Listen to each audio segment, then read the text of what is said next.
Hoy vamos a ver lo peor de cambiar a Sony desde Canon. Como ya sabéis, y si no lo sabéis, os lo digo yo, desde hace un tiempo he estado utilizando cámaras de Sony después de haber estado años y años utilizando y trabajando cámaras de Canon. Pero ¿he dejado Canon? Realmente no. Estuve 60 días utilizando exclusivamente cámaras y equipos de Sony para trabajo y para creación de contenido, y de hecho yo compré esta Sony A7 IV para que todos los vídeos fueran absolutamente honestos y por tanto puedo hacer los vídeos enteramente con mi opinión y con mi experiencia, que creo que es lo que de verdad os sirve a vosotros a la hora de ver los vídeos y elegir el equipo que os puede servir y el que no. Pero después de esos 60 días, la verdad es que no he seguido usando Sony de forma exclusiva, por así decirlo. Ahora tengo ambos equipos, tengo ambas marcas y utilizo las dos. Y en este vídeo os voy a contar las 3 peores cosas que como usuario de Canon he visto y he sentido en mis propias carnes a la hora de utilizar estos equipos de Sony. Así que vamos al grano, no os hago esperar más. ¿Qué es lo peor de Sony, en mi opinión, después de haber estado todo este tiempo utilizando Canon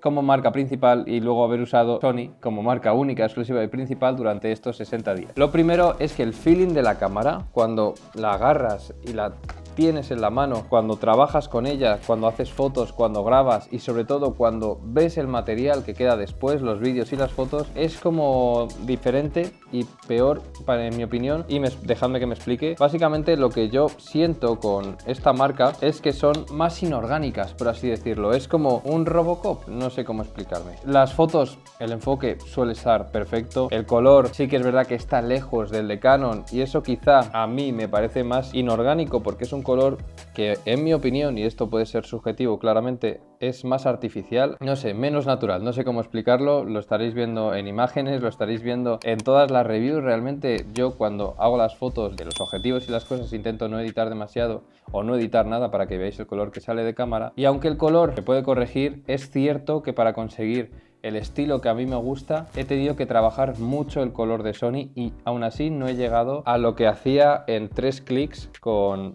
las Canon. O sea que en ese aspecto el color ya sabemos que es peor, aunque lo han mejorado en Sony. Eso sí, a la hora de utilizarlos lo siento como más artificial y sobre todo lo siento como inorgánico. Siento como que le falta un poco de alma quizá a esas fotos o a esos vídeos y hay que dárselo de forma, bueno, en postproducción básicamente, y esto al final lleva tiempo cuando con Canon lo consigues directamente prácticamente saliendo de la cámara. La segunda cosa, y es bastante notoria, y esto además es objetivo, es la estabilización.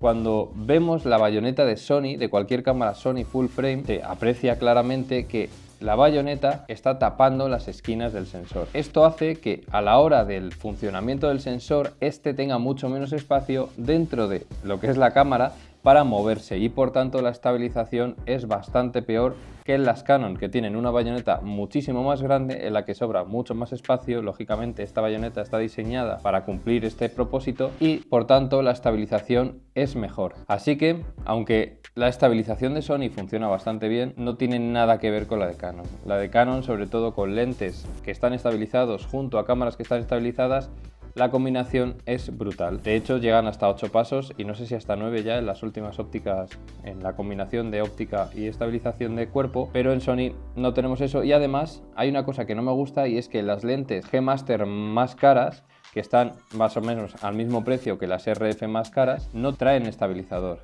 Tú tienes un 24-70 f2.8 G-Master 2 que tiene un montón de virtudes y que es un objetivo que a mí me gustó muchísimo. De hecho, al final de este vídeo os dejo otro vídeo en el que comparo el pata negra de Sony con el de Canon en cuanto a 24-70 y en precios similares vemos que el de Canon está estabilizado y el de Sony no. Y eso al final a mí me pesa bastante porque yo creo que preferiría mucho antes tener esa estabilización antes que el anillo de diafragma, por ejemplo, que eso lo tenemos en un montón de objetivos de Sony, pero personalmente yo no lo uso prácticamente nunca y conozco a muy poca gente, si no nadie, que lo utilice de forma habitual. Así que tened en cuenta que la estabilización cámara en mano, que es una de las cosas que yo valoro mucho más a la hora de tener un equipo, sobre todo para grabación de vídeo, en Canon es mucho mejor que en Sony. ¿También tiene sus problemillas? Sí, dependiendo del objetivo.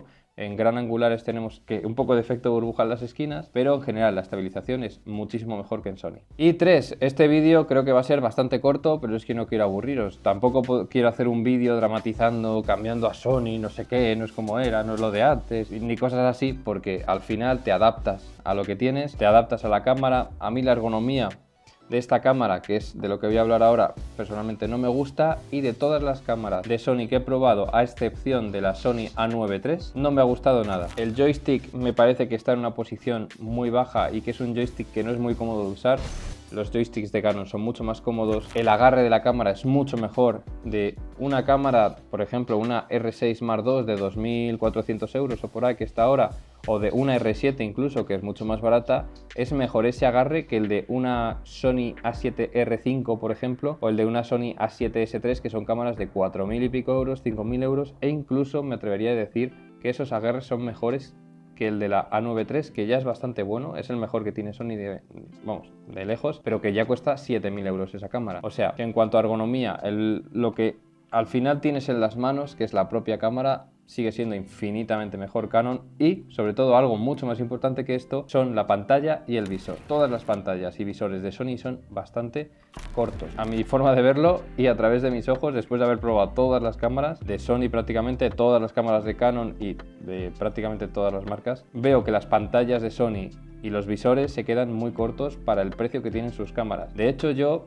en este tiempo que he estado utilizando Sony ha aumentado bastante el número de disparos desenfocados, sobre todo cuando estaba enfocando con punto de enfoque y no con seguimiento de rostros, porque básicamente no veía bien la pantalla, o en la pantalla no se veía bien, o en el visor, vamos, que no se veía bien, que estaba desenfocado. Al final siempre lo salvas, ¿no? Porque haces más fotos y pues lógicamente enfocan muy bien, pero ojo que ese visor y esa pantalla se quedan muy cortos. Cuando coges una R5, una R6, que la R6 ya sabéis que la he utilizado durante muchísimos años como cámara principal, estos visores y estas pantallas son infinitamente mejores. Tienen más resolución, se ve mucho mejor, el visor se ve mucho más orgánico, mucho más natural, y al final eso se traduce en que la experiencia de trabajar con todos estos equipos es mucho mejor. El resto de cosas, pues bueno, puede ir en cuestión de gustos, puede que te guste más una u otra, o que sufras más una cosa que tenga Canon que no tenga Sony, o viceversa, pero a nivel general yo creo que estas son las tres peores cosas que tiene Sony cuando vienes de utilizar cámaras Canon. Poco más, espero no haberos aburrido, espero que este vídeo os interese, dejadme en comentarios qué pensáis vosotros, que siempre es interesante. Si os suscribís os lo agradezco muchísimo, a ver si llegamos a esos 100.000 suscriptores antes de que acabe el año, que sería